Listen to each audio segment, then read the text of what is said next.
All right. Good afternoon, and welcome to Straight Talking with Kelly, where real conversations happen. This is where you'll meet some of the most intelligent, talented, and creative people who come to share tips, resources, and knowledge on various topics. My guests come from a multitude of industries: music, education, culinary arts, hospitality, mental health and wellness, and so much more. Today is episode number 23, and I have with me the acclaimed New Orleans musical artist, Ben E. Hunter. Welcome, Ben. Thank you. Glad to be here. Yes. And so before I get into our conversation where Ben's going to talk about resilience, mental toughness, and his new album, Soul Avenger. But before I do that, I want to get a little bit of background on Ben. And so I'm going to read you a little bit about his bio, and we'll get started. Ben was born and raised in New Orleans' richest musical communities. He showcases original songs that explore the city through his lived experiences. His unique New Orleans Afro-Caribbean folk music intimately combines the closely related musical histories of reggae, Black masking Indian chants, and West African beats. This profound sound inspires a new musical truth. I cannot wait to get into this conversation because all of these different things and how New Orleans plays such a big picture in connecting reggae and this Caribbean. I cannot wait.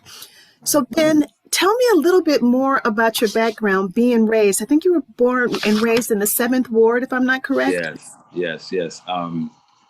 I was born in the richest musical community in New Orleans, and also one of the oldest Black communities in the country. It's Wow. Treme, and we moved from Treme right over, not even a mile, over to the 7th Ward, and that's why I did most of my growing up. And I would go back and forth, because the way our city is, we don't. Mostly we don't just stay in one area, we go all over the city. Definitely. So now, how did you get involved in music, and how old were you when you first got involved? Oh, that's interesting. Growing up in a musical city like this, you would think that I may have played music in high school or anytime that matter. But no, I was an athlete. I played football, high school, college, and a little pro. And it was only until later on in my life that I had realized that New Orleans played such an integral role in reggae music, hearing it from the legends, Bob Marley, Peter Tosh, and such, talking about how they were able to receive radio transmissions from New Orleans during the 40s, 50s, and 60s.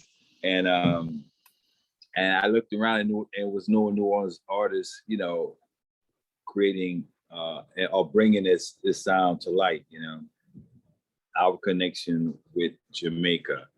So it started my journey from that point. I bought a guitar, learned some chords, and then this music just evolved. You know what I'm saying? How old were you around that time? Oh, I was well into my 20s. I was like maybe like 25 or something. I've got with some of my local friends here, and they had an idea about doing music, and like I said, it came so easy to me in the sense that writing songs and expressing, being a truth teller, having the energy to like bring across this truth through my personal experiences, and having that voice. We all today we hear about, it's fake news or whatever. Well, the news has always been fake, and the only truth it comes from the artist. And I take my lead from one of the great female artists of our time.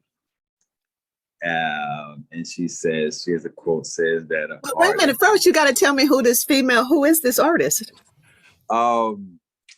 her um my God, I can't, my brain is kind of foggy right now, but Simone, not Simone.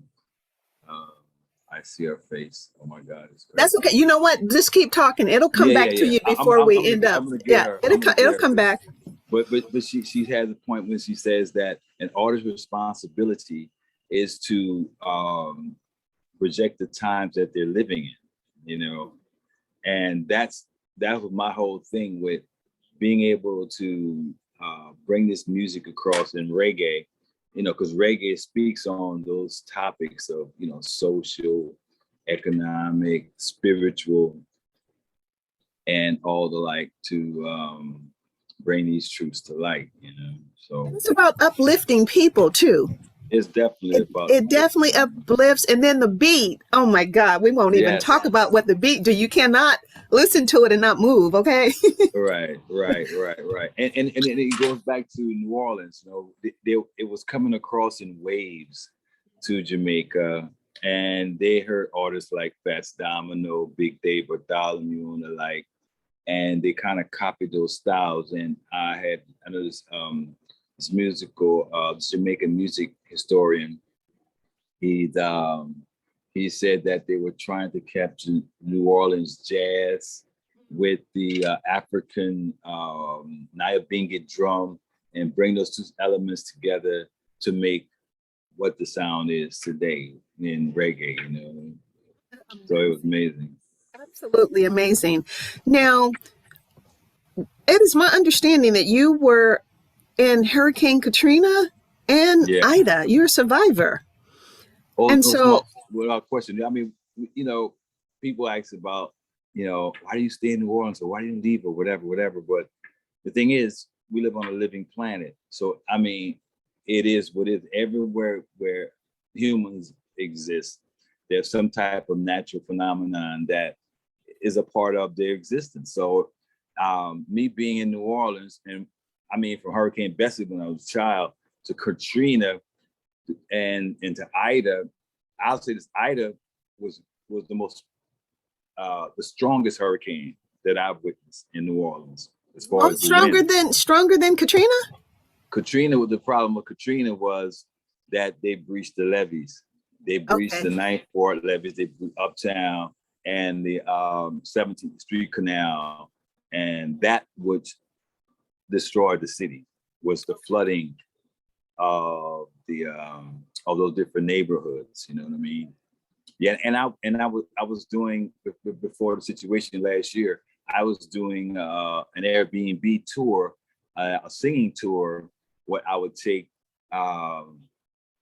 clients from the 7th ward all the way to the lower 9th ward, and we would talk on up on those different situations that happened, especially during Katrina, and you know, me growing up in New Orleans and all the effects of, you know, I mean, we get to the reality of the situation for sure. Yeah, yeah. So now Mm-hmm. that's where that resilience come in and that Mm-hmm. toughness. I mean, because seeing all of that kind of devastation. Now, did Mm-hmm. you write any songs that mirrored that, or Oh, that's when I started the concept with storytelling with New Orleans Afro-Caribbean Folk.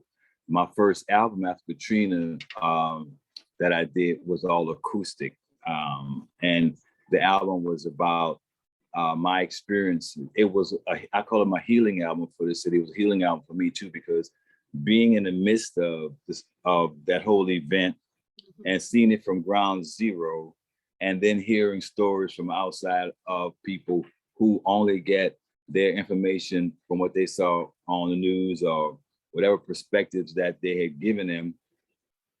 I wanted to bring it clear about what was happening and from my perspective. So that's when it started, you know, what I did with Traveler. That was the name of the album, The Traveler.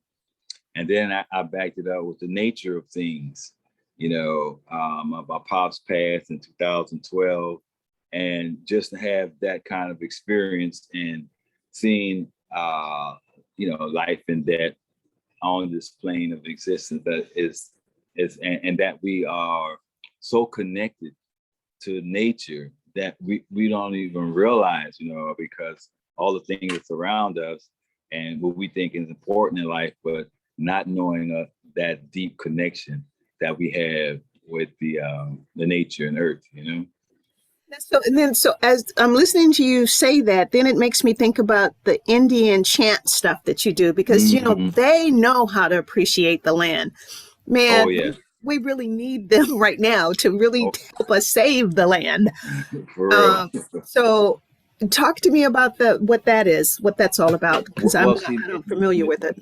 Yeah, the New Orleans Masking Indians are we've been doing this for hundreds of years. Basically, they were aligned with the natives, and what people don't also realize that when you think about Blacks and America, the first thing you come to your mind is like slavery. We came over here on slave boats, but that's not the fact. We had been on this land. We had been in this region thousands of years. From our ancestors left it in stone. That's why you have that statement who says etched in stone, is because our ancestors left it in stone. Is evident when you look at the omics of the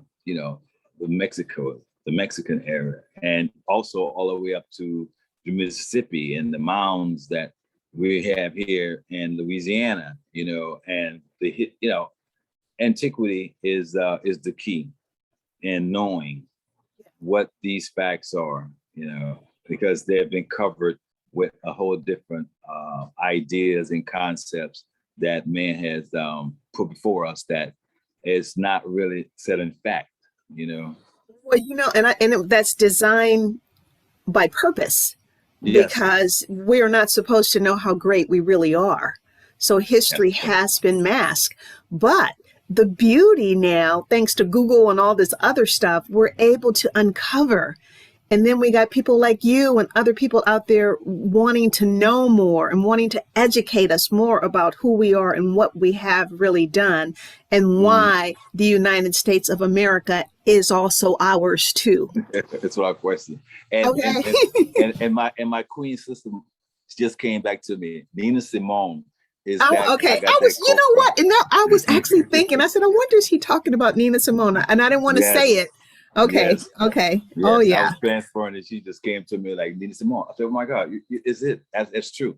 When I saw her make that statement, I was just, it's like confirmation, for me as an artist, because I see myself more of an alchemist, more so than a musician in this sense. I use the music to bring and convey this truth.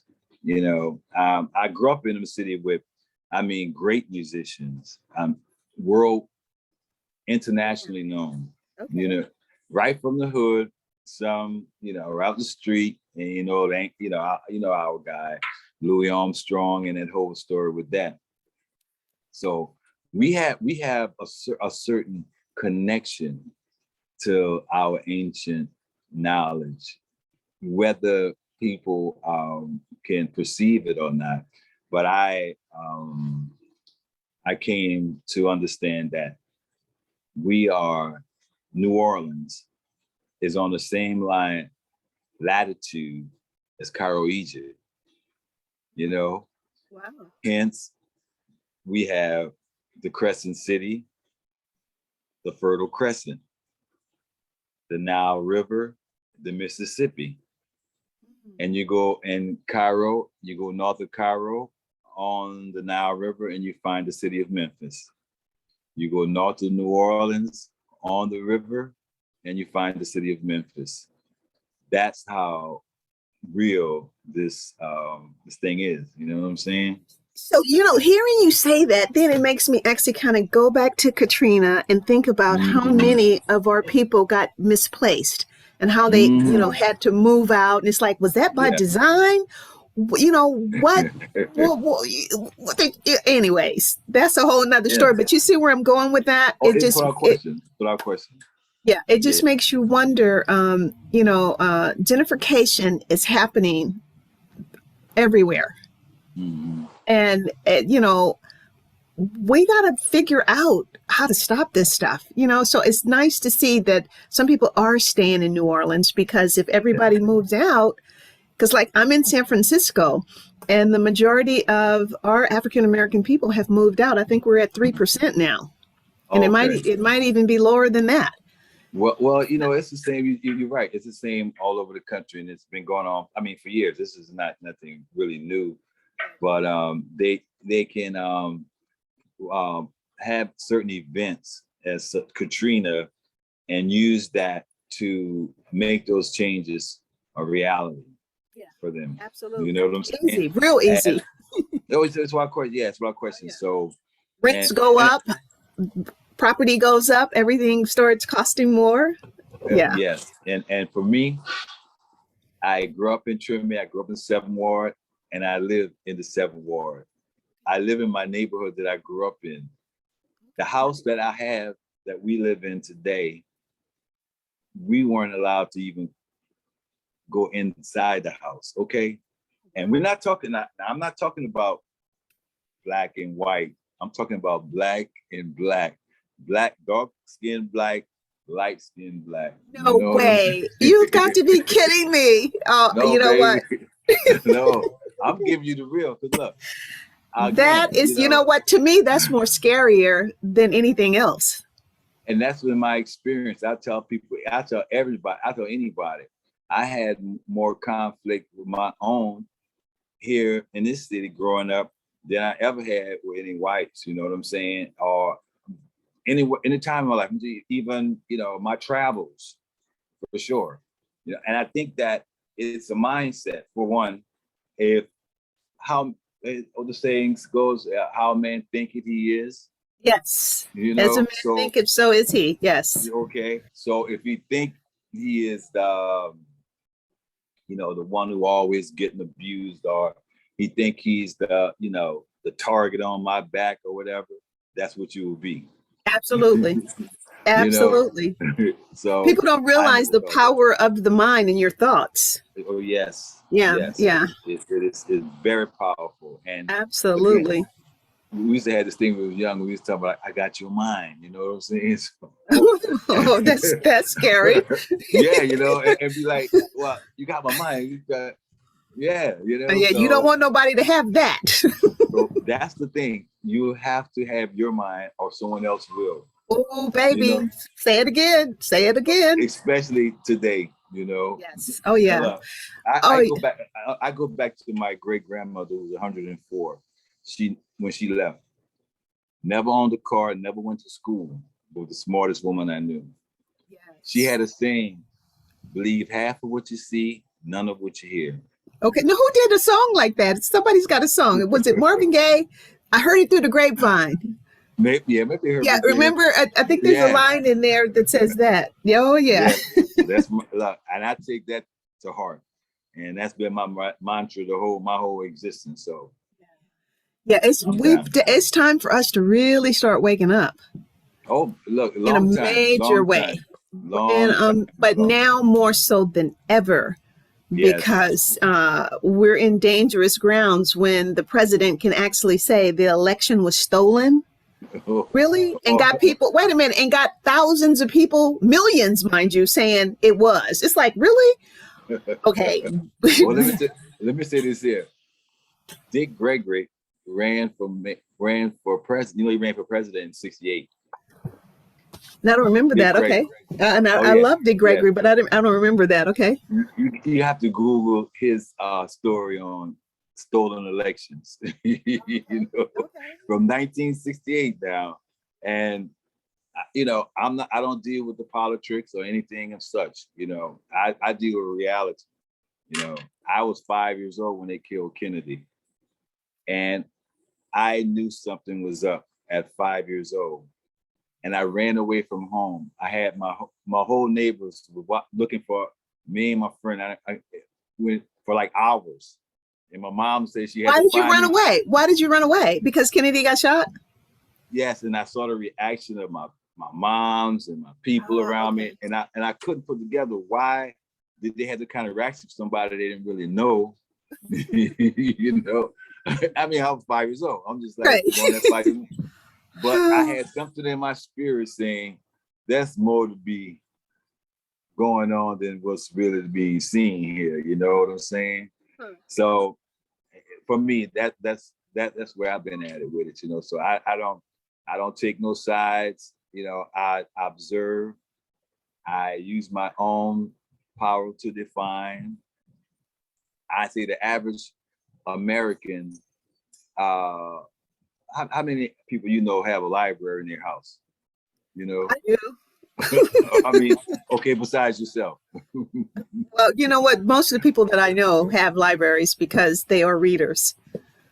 Well, that's Yeah. great. That's Yeah. great. But And see, I'm a teacher. I also am a teacher. well, that's So even better. Yeah, you know. yeah, so I believe in the books. Okay. I mean, Hmm. I have more books than I have anything else in my house. And that's important, man. You have to be able to do your own research. You have to be able to come to your own conclusions Absolutely. about what is. Yeah. If not, somebody else will come with them for you. There goes that mind thing. So now tell me this. Through your uh, latest Afro-Caribbean folk album, Soul Avenger, you yes, seek to inspire and heal people from trauma. Can you yes. talk about your new album and then elaborate on how it's helping with trauma? Soul Avenger, in the name and title itself, is to bring this reality and to wake people up from their core.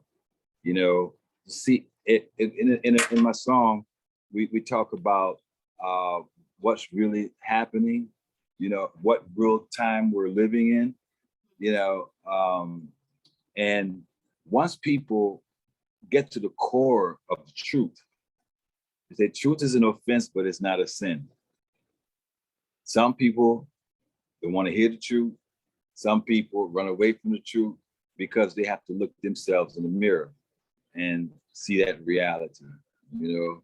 So with this album, Soul Avenger is to from social, spiritual, and even love. It's all a part of this whole existence, you know. We need love and truth in this time. More so than anything, you can't be worried about what they're doing or what's going on in that sense. You have to focus on that love and that truth to help, you know, strengthen you. And then you can pass it on to others. It's just like having, you know, this little spark of fire, and it can set it off and the whole forest be burning, you know. So you have to have that truth, you know what I'm saying? And in the day, you know, with music today, you have so much music that is so negative, and you have to have a balance because I don't down anybody how they want to have an expression about whatever, but there needs to be a balance, Now, so and tell me that's what I this. do. Mhm. So you wrote the majority of the music on the album. Who are some of the other artists involved with you?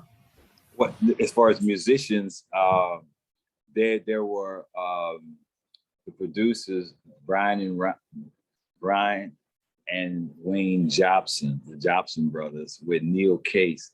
Neil Case pretty much did the magic with the engineering and the mixing and the editing.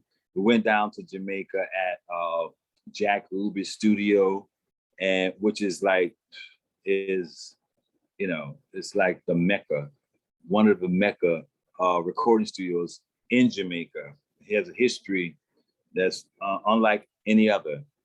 And to go inside there and collect all those energies that had passed through there years earlier before, and to work with these fine Jamaican professional musicians to be able to express this truth and that connection historically that we had with Jamaica. They understood that, and they were able to bring it across in this magnificent piece of You know, work.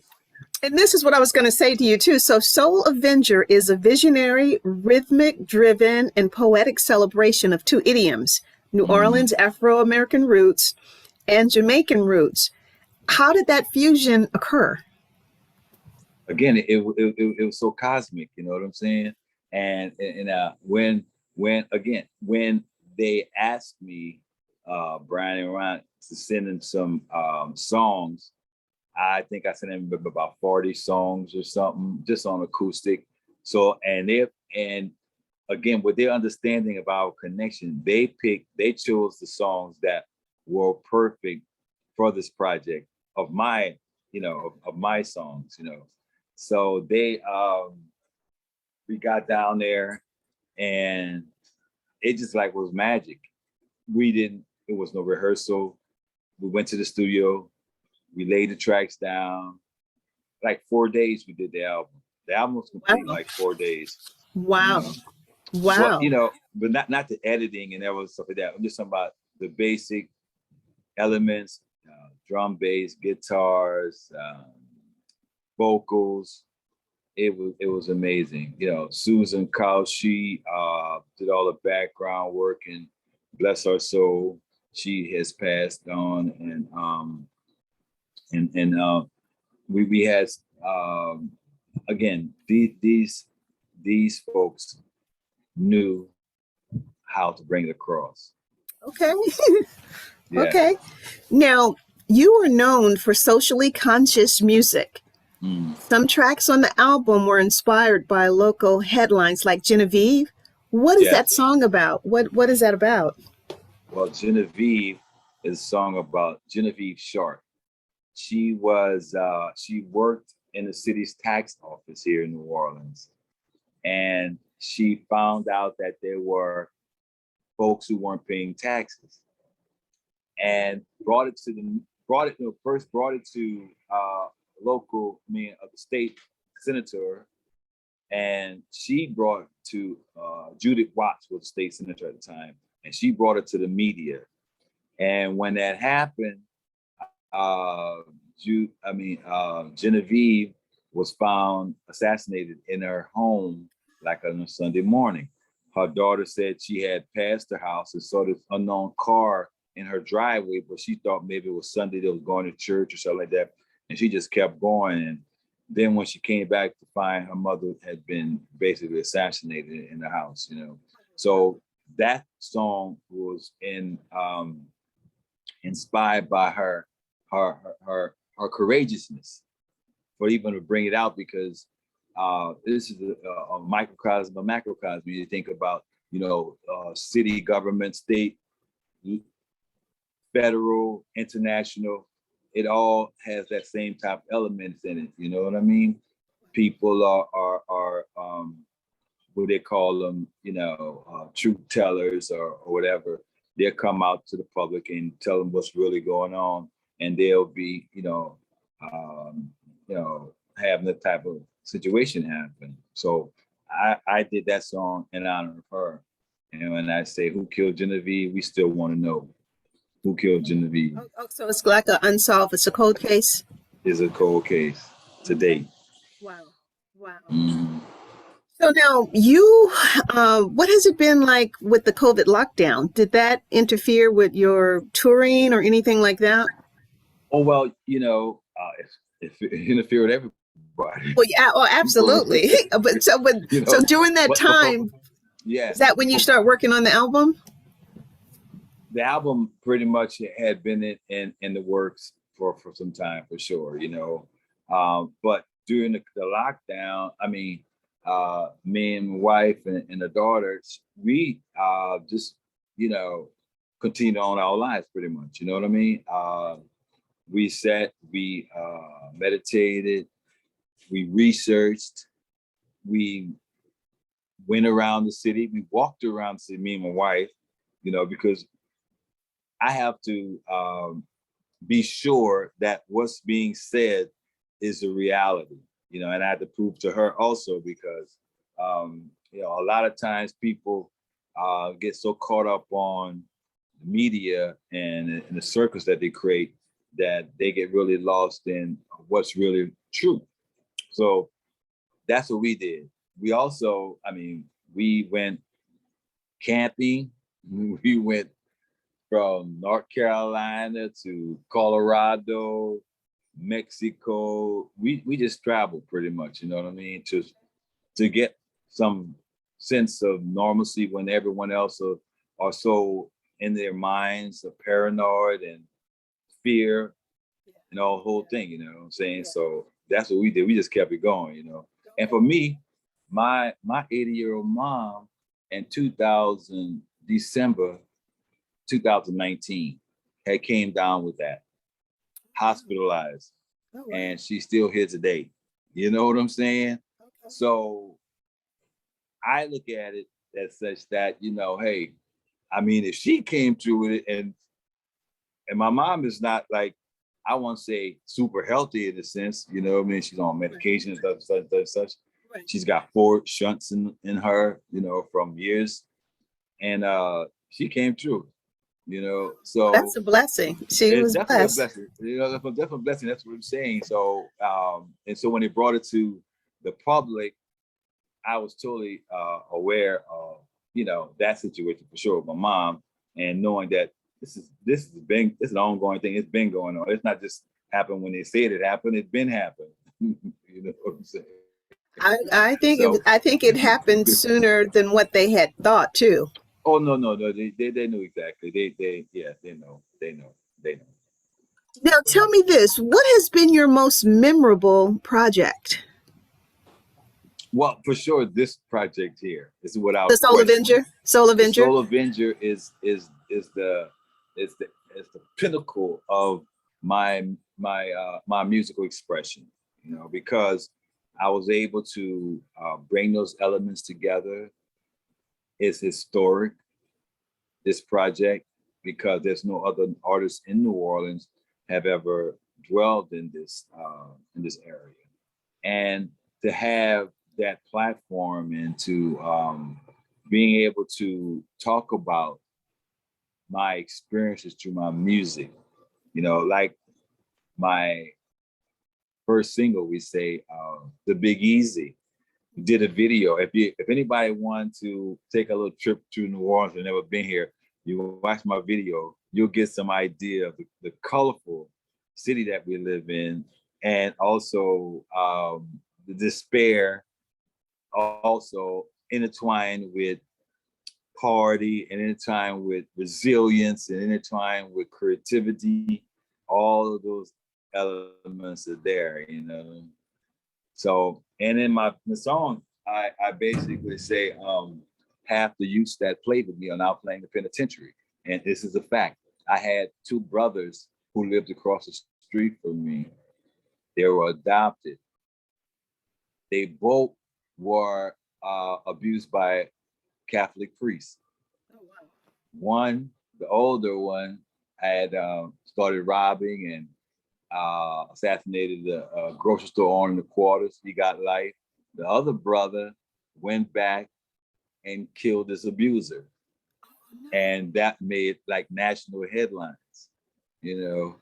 So when I say that in my song, this is what and who I am speaking on, you know, this kind of reality that has to be brought forth, you know, especially now when you hear about the Catholic Church and what they've been doing and blah, blah, blah. Yeah, it's a reality for me, you know, like everything that I sing about, I've experienced it, you know, or knew someone who experienced it. So and that's how we do it. What are some of the other titles on your album? Oh, we have Jet Black Love. Now, in that song, what I'm speaking on is melanin, you know, that energy. You know? Okay. And it comes across like a love song. That's what it is. You know, it's a love song. And for that particular song, I did have that in mind, you know. So in my other songs, like I'm glad to be here. I'm glad to be here once more. You know what I'm saying? Nice title. Okay. Yeah. Is that like waking up, being grateful to wake up every morning? Grateful to be here. Wake up and see this truth and see this light and look and to be able to carry that torch. Glad to be here. You know, definitely. Hmm. It sounds like a really, really interesting album. Now, Yeah. do you have any touring plans Well, in the this works? album, yeah, this one, I'm planning on 2022 to come Okay. and tour for this project. But Okay. my acoustic, um, in the New Orleans Afro-Caribbean Folk, I do courtyard concerts here in my courtyard. I have an Airbnb downstairs that we have guests who come by, or they can book me on Airbnb that you can come here and I can give you that experience.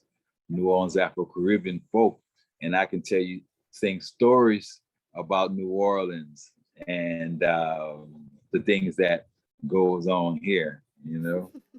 I'm sure. It's like a soap opera, no doubt. Oh, it's without question. A Okay. reality. So now, what's your best advice to the new generation of music artists? Well, I'll say that, speak to the times we're living in.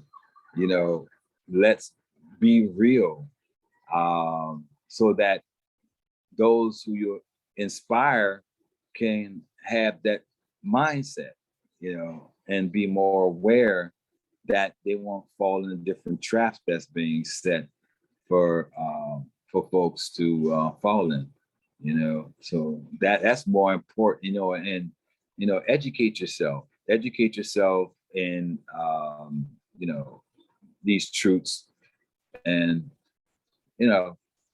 look to others to be inspired by. Look for the ones who came before us, who gave us our history and science and knowledge, and use that as a tool for your creativity also. Now, that's so funny that you said that, because my next question to you is, I want you to name three people that have inspired you. Oh, I tell you what, for sure, Dr. Ben Yohanan.